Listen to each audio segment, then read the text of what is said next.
Hey everyone, Evan Kirstel with another great discussion today. Phil First, the principal and CEO at HFS Research. Phil, how are you? Good, Evan. I'm doing great. Great to catch up with you. Great to catch up with you. It's springtime here in the Northeast, so we're in a very good mood, both in Boston and New York City, where you are. And I'm super excited for this conversation because it is so timely and fascinating to me, and I think many of the viewers. You call this year the year of the autonomous enterprise, and that's what we're going to drill down on today.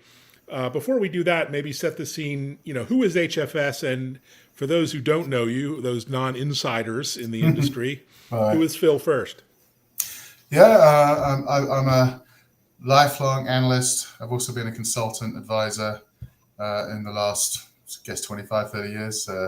Worked for IDC in the start of my career, worked at Deloitte as an advisor, as a consultant, went back to the research world with a great company called AMR Research, which got acquired by Gartner Group. And when that acquisition happened, I set up my own company, HFS, back in 2010. And at the time, I still have a very successful blog.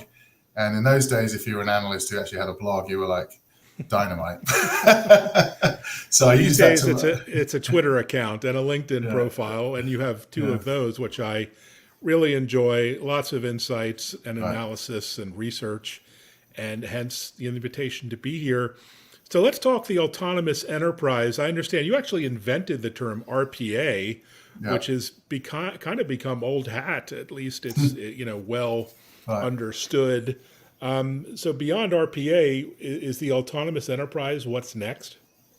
Very much so. So RPA was very much, it was kind of a band-aid technology that was very good at, you could screen scrape, um, systems that didn't integrate. You could take documents and integrate them. It was a lot of how to fix manual stuff. And it got famous because non-IT people loved it because you could actually go on screen and do all this integration and then get into an awful argument with your IT department on how the hell do you scale this crap. But it's actually very, very useful technology. And most of the big companies today have horrific issues integrating documents and old systems and things. So it's a great piece of the digital foundation for an enterprise. But it certainly isn't the wondrous thing which companies like UiPath claimed it would be, which would be this end-to-end taking the enterprise into a different automation place. But it is a very, very useful tool. What we look at really is how do you integrate and how do you build a automation strategy across business units and silos and do something holistically across the enterprise, whereas most people just use RPA in little silos and departments. Companies look at broader automation strategies that are, you start to think about how do we actually rethink process, right? And the autonomous enterprise is steeped in data. So basically, a leader of an organization needs to understand what data he or she or they need to be successful, whether it's market data, competitive data, supply chain data. Then they need to figure out, do I have a digital audit trail, and not just my end-to-end process, but also the interactions around that process to really map out how to get the data I need.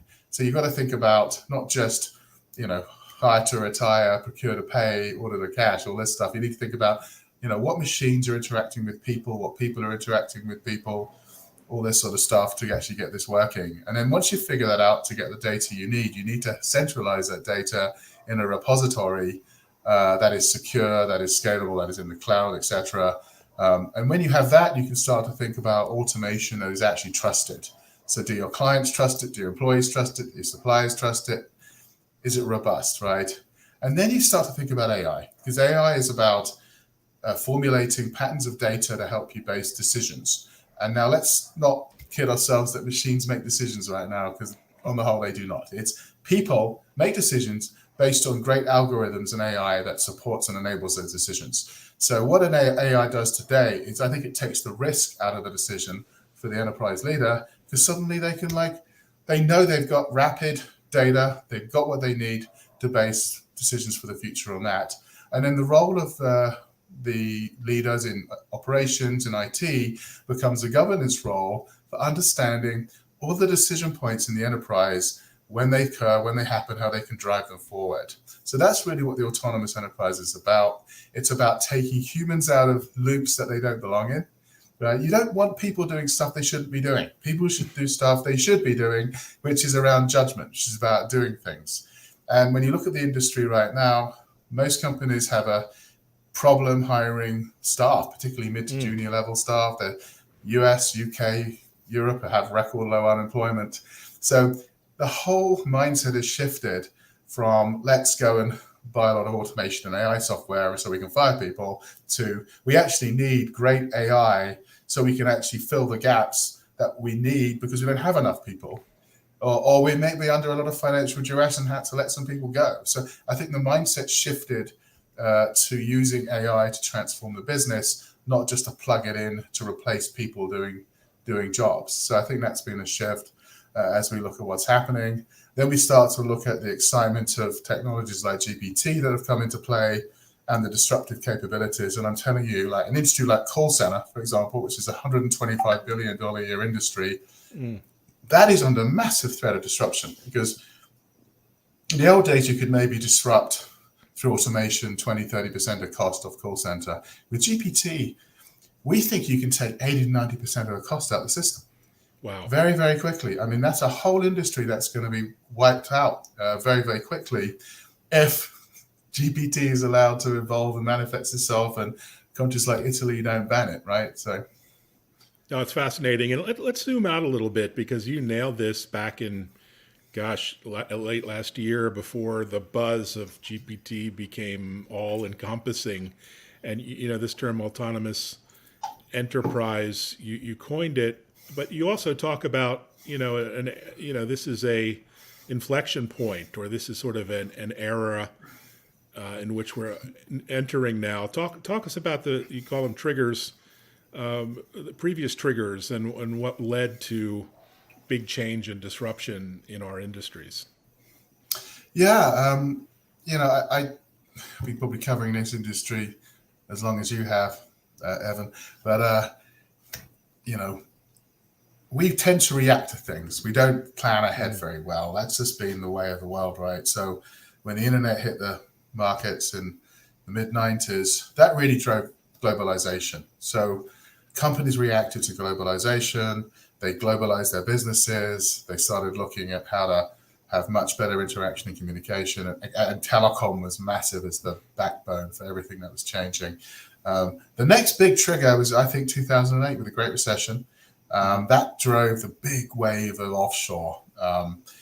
Companies like Accenture, IBM, Infosys, Cognizant, they became, these companies have revenues of 20 to 65 billion today. And it's all stemmed from 2008. That was the driver of digital because suddenly we could do stuff at scale with access to talent at cost.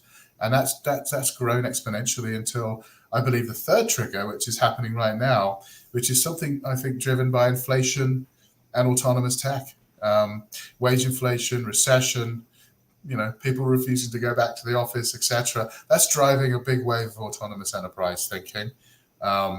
There's this need now to actually take people out of loops that they need to be in. There's a big drive to streamline process, do more with less, get your business ahead of issues around cost because everyone's getting squeezed for cost right now.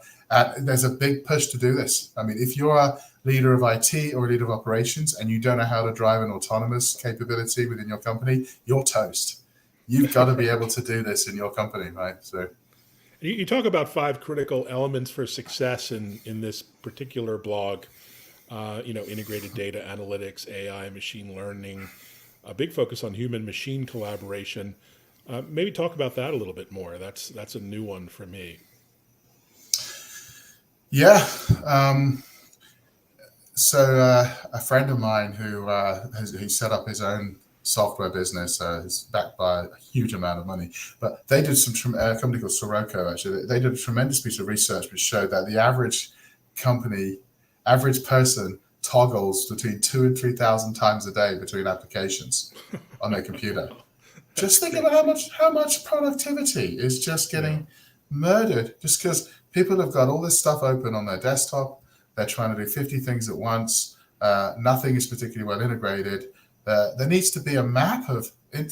Let's stop thinking about process, right? Let's think about interaction around process, because that's really what is happening. If you want to understand how your company is running, you need to know, how many times a day your people are interacting with which particular application, which particular people running other things, and then which applications need to interact with each other as well. It's really starting to build almost a mind map of the enterprise in terms of what is interacting with what needs to be integrated, and then how do we build out for the future, which is we need to get this data, we need to understand this better, we need to have better security, we need to have data centralized, we need to act faster and more responsibly than our competitors do.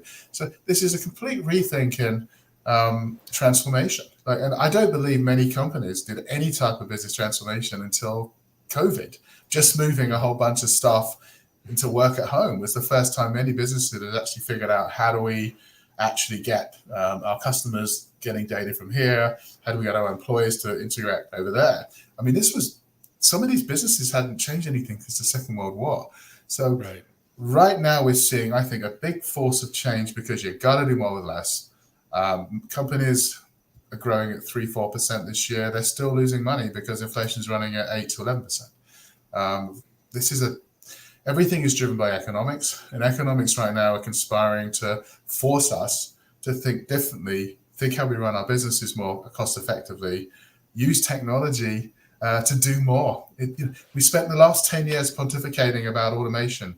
We've been pontificating about AI. I turn on Fox or CNN, and the third piece of news now is about AI. This stuff is big, it's real, it's here. This is the conversation of today. And in every industry, every business I'm talking to right now, within 5 minutes, they want to know what to do with AI, with the automation technology they have. They want to understand GPT, how that's going to impact the business, what they should be aware of, what ethical issues should they be aware of. I mean, we are seeing a change that I think is being driven by AI and is being driven by economics at this moment in time. And this is incredible. It is incredible. And the technology is incredible, but I wonder what it all means for real organizational change. The adoption of the tech and collaboration. And I mean, we saw with self-driving cars, we all geeked out on the technology, but it didn't really work in the real world, and it's yet to be determined if it ever will. So how do we get the autonomous enterprise to really work and take these journeys? Given all the complexity? I think it's a great question. So, car technology, I don't want to go too far down that path, but I don't believe Tesla technology is particularly good. I mean, it hasn't changed much in the last decade, but and this sort of thing. But it's very much convenience tech, right? Consumer technology. With business technology right now, if you're in the banking space, for example, you need to modernize your core banking system, or you're potentially out of business. With what's happening with interest rates, the issues within the banking systems, you've got to move much faster now to take advantage of. For example, some companies are now partnering well with fintechs to help them take legacy banking infrastructures into the modern age so they can just function.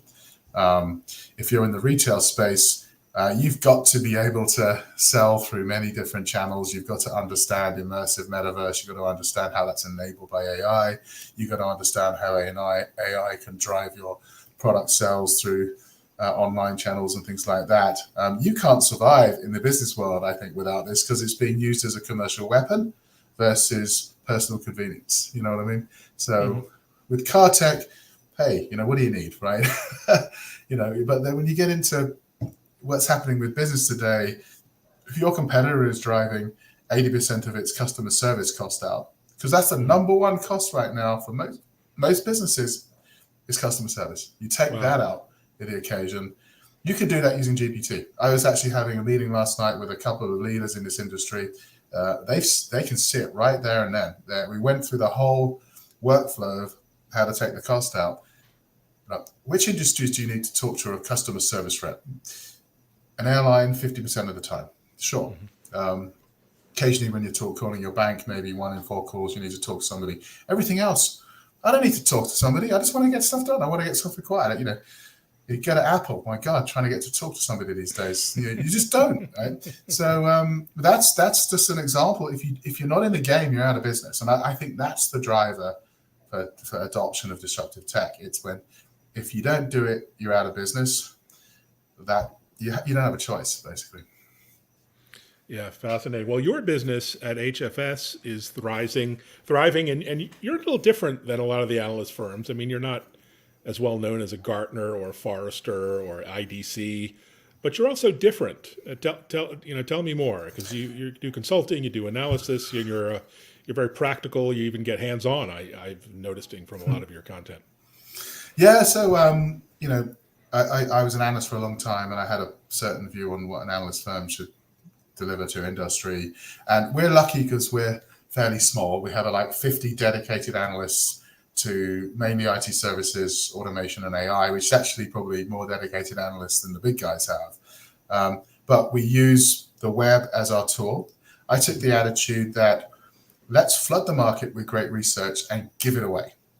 Because most clients of research, they don't want to pay for insight. They'll pay for a relationship, and they'll pay for deep competitive access. They're not going to, if you try and run a business trying to sell research reports, good luck to you. Right? People don't buy them.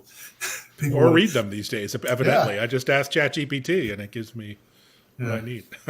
Well, we have a great team of analysts who are great writers. And if you talk to a lot of our clients, they see us as thought leaders in our fields. Mm-hmm. And that's great because it's hard to disrupt a thought leader. If we produce data, you can always be disrupted by somebody else. But because we produce thought leadership, we put a lot of pride and effort into how we write, how we get messages across. We use social media extremely well. We have a vast amount of influence across industries. So someone like Gartner, for example, they don't see us as a threat in terms of our revenues. We ain't big enough to threaten there. But in terms of mind share, we're right at the top of their radar. They're like, these guys are a pain in the ass because we want to talk about the impact of GPT on business. We can get out there and do it very fast. We don't have to have months and months of internal councils before we come up with some consensus view. We've got a team of 6 excellent analysts across industries who are coming together to come up with their collective portfolio. But we love competing with Gartner and Forrester, and we just want to be the antithesis of them. So we think of clients, they have to buy Gartner. It's their shtick, but buy us as well because we're the antithesis of we will challenge you. We will challenge your thinking. We do fantastic events. So we're doing a summit in New York in about three weeks' time.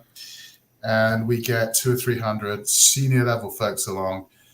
No PowerPoint, lots of fun, networking, challenge. I think we're having an age off at this one. So we've got bring a millennial and a Gen Z to the conference, and we're going to have an age off debate. We're having some fun with this. So I think, if you want to that's a great topic. Where are all these young analysts going to come from? Because it's all sort of middle-aged guys and gals like you and I. I'm not a pure play analyst, and you don't see a lot of new blood and sort of fresh thinking. So what a fun idea.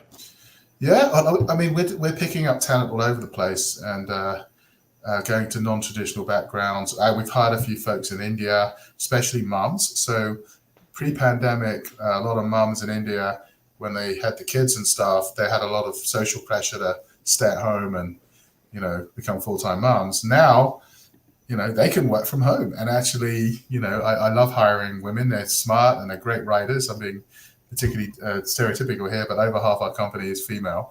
But we got a whole bunch of really smart Indian mums in our company. We got a lot of other folks who come from different walks of life. We've got people who've come from big pharmaceutical companies. We got people who've come from vendors. We got people who've come from analyst firms, and we throw them all together and we let it all happen. And that's why the company HFS has thrived. And we are in the top 4 for a lot of the analyst ratings with huge clients like IBM, Accenture, these businesses. So. Fantastic. Well done. You also get involved in the technology itself, which seems unusual. I saw this initiative on your social profile. Are these sort of science projects that incubate stuff internally, or what are you doing here with things like you creating your own search model? Oh wow! I didn't realize we had that up there already. So we are actually in pilot phase right now with a large language model business called Humata, and we're working with them to take all our published research and have it available in a GPT search format. Wow. So your own branded HFS GPT. Yeah, because I mean, we'll take the blame. We're as bad as anyone, but going into research firm websites and trying to find anything is a nightmare. And if this works, it looks, the signs are good. So we can do reports up to about 20 pages, and then it starts to get a bit fall over. So we don't write a lot of stuff over 20 pages anyway. But if you can go into Ask HFS, I want to know, tell me all about the history of automation or something, you're going to get a very different impact in terms of content than you would have got in the old way. I think for us, this is our next wave of disruption, because I can't see how the Gartners and the IDCs and co can do this, not with their IT setups and stuff. They'll probably get there eventually, but we're small, we're nimble, we can just go in and do it and change the way people access research. Because I love it. Can't as wait of now, to getting people, yeah. Getting people to read your stuff is hard. You know that. Well, it's also on demand. So what a great way to have that Copilot. No disrespect to Microsoft, but yeah, a Copilot in your device. Now, just curious. So you're based here in New York City. You also have connections, obviously, to the UK. I think I saw Cambridge. How do you see Europe and the UK? Are they falling behind in this AI arms race? Are you seeing the innovation you would anticipate coming out of a place like Cambridge and other hotspots around Europe? There's some great hotspots for tech in Europe. Economically, UK is not in a great place. So I'll openly say I think Brexit was the worst thing they could have had it done. And the British disease is this inability to admit when we're wrong. But Brexit was a bad move, in my opinion. But the new Prime Minister is showing signs of fixing that a little bit. He fixed the Ireland issue and things. But I mean, in terms of tech, London's been a huge hotbed for talent. You go to like areas like Farringdon in London, there's incredible digital startups everywhere. There's still a tremendous tech entrepreneurial community. Nordics is fascinating. You go to places like Denmark now, there's a lot of emerging technology there. I'm particularly excited about Central Eastern Europe. So Ukraine is like a hotbed. It was a hotbed of blockchain. Lithuania, Latvia, these companies. Romania is one of the most popular outsourcing destinations because incredible IT communities in this country. I mean, you get to know, you can literally tap into like developers in crowdsourcing models, and there's hundreds of them. They all work together, and they're incredibly reasonably priced people, and they're great to work with. And then obviously India, but I think Europe will bounce back after. Hopefully, we'll be getting out of this slump in the next few months, and then we'll start to see some interesting innovations. Wall Street's gone through the tech part of Wall Street's gone through a horrible time, and I'm hoping it bottoms out and starts to come back, and we'll see a whole new wave. But I think the AI-driven wave is completely changing the conversation, and it's becoming very, very real. And there's real fear. When people like Elon Musk are saying, hey, we've got to pull the brakes on, people will say, well, hang on a sec. Either he hasn't figured out his revenue model yet, or he generally is worried. Well, it's going to be fascinating to watch and participate in. As always, we'll be following you on your insights. Love your Twitter account and your LinkedIn account. You publish everything, and it's my go-to destination. So thanks so much for sharing your insights. Appreciate it. Thank you. Thank you, Evan. All right, everyone. And thanks for watching. Check out HFS.